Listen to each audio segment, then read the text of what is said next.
Hey everybody, it's Tom from the Deer and Donuts Outdoors crew. If you're one of the salty vets that's been around for a while, welcome back. If you're new to the channel, welcome.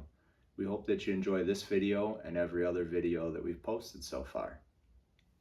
So today, I'm bringing to you the first installment of a new playlist that we're calling Reliving the Wild.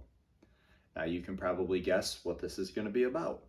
This is going to be memorable hunts or experiences in the woods that either myself, Matt, or Scott has had throughout our years that we think are going to be entertaining and stories that you guys are going to enjoy, and you can relive our moments in the wild. A little bit corny, I know, but I came up with it, so I'm not too mad about it.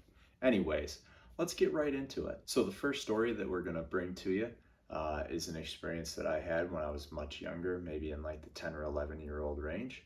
And it was a moment that I got to share with my dad, who was an avid hunter. And that's probably the reason why it's so memorable to me, more so because I was with him and got to experience it.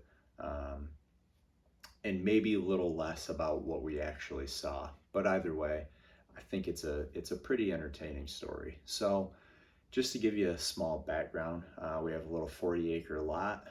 We are set up in one of our homemade stands that was named the hotel. As you can imagine, it was very roomy, very spacious. It did have a good view though, so it was tough to beat that. So we're set up in the hotel, a little wooded area behind us, open bean field in front of us.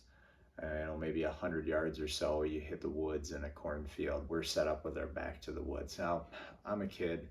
I still get this way today, but it's hard for me to sit still. When I was that age, I didn't want to sit for more than a couple minutes, or I would jump at every opportunity from something that I heard or something that I saw.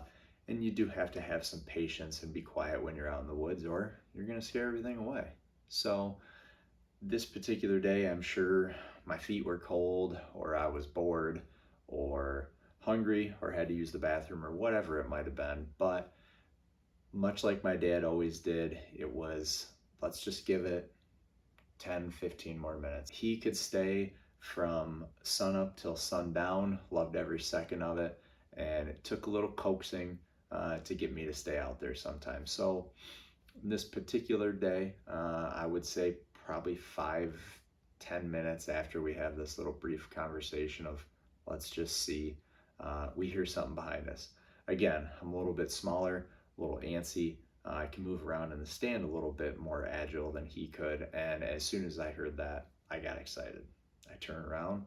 Now luckily, I didn't spook anything, but what I saw next was really what I'm here to tell you about. I just see two little fawns start walking up, still spotted, most likely that year's babies from mom, who was right behind them as they came along. For anybody that hunts, sorry, not anybody, but most people, it's not about the trophies.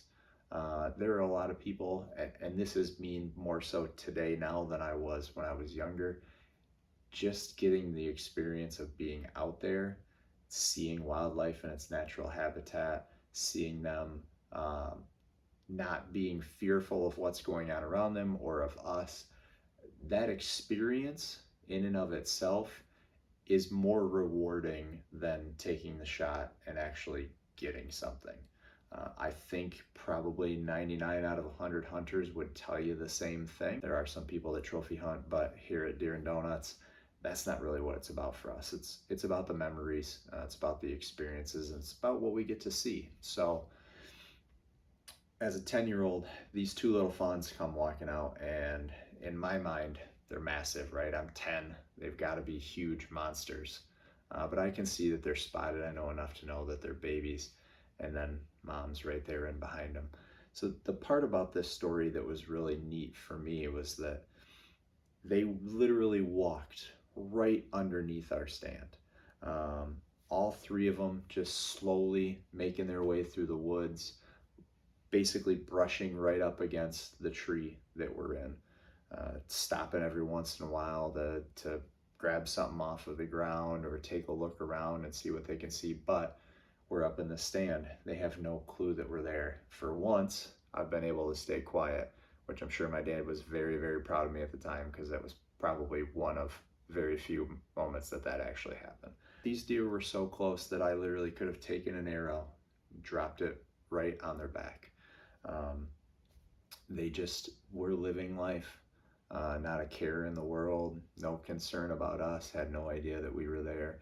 And to just watch them all go through their day, it was something that I could never forget, even if I wanted to. And part of what makes this story so memorable for me is now having a son, much too young to hunt, but wanting to have that same experience with him, because it's something that it changes the way that you view wildlife. It really puts you into a new perspective of deer, ducks, geese, raccoons, whatever it might be, just seeing how they live life when they don't know that we're there.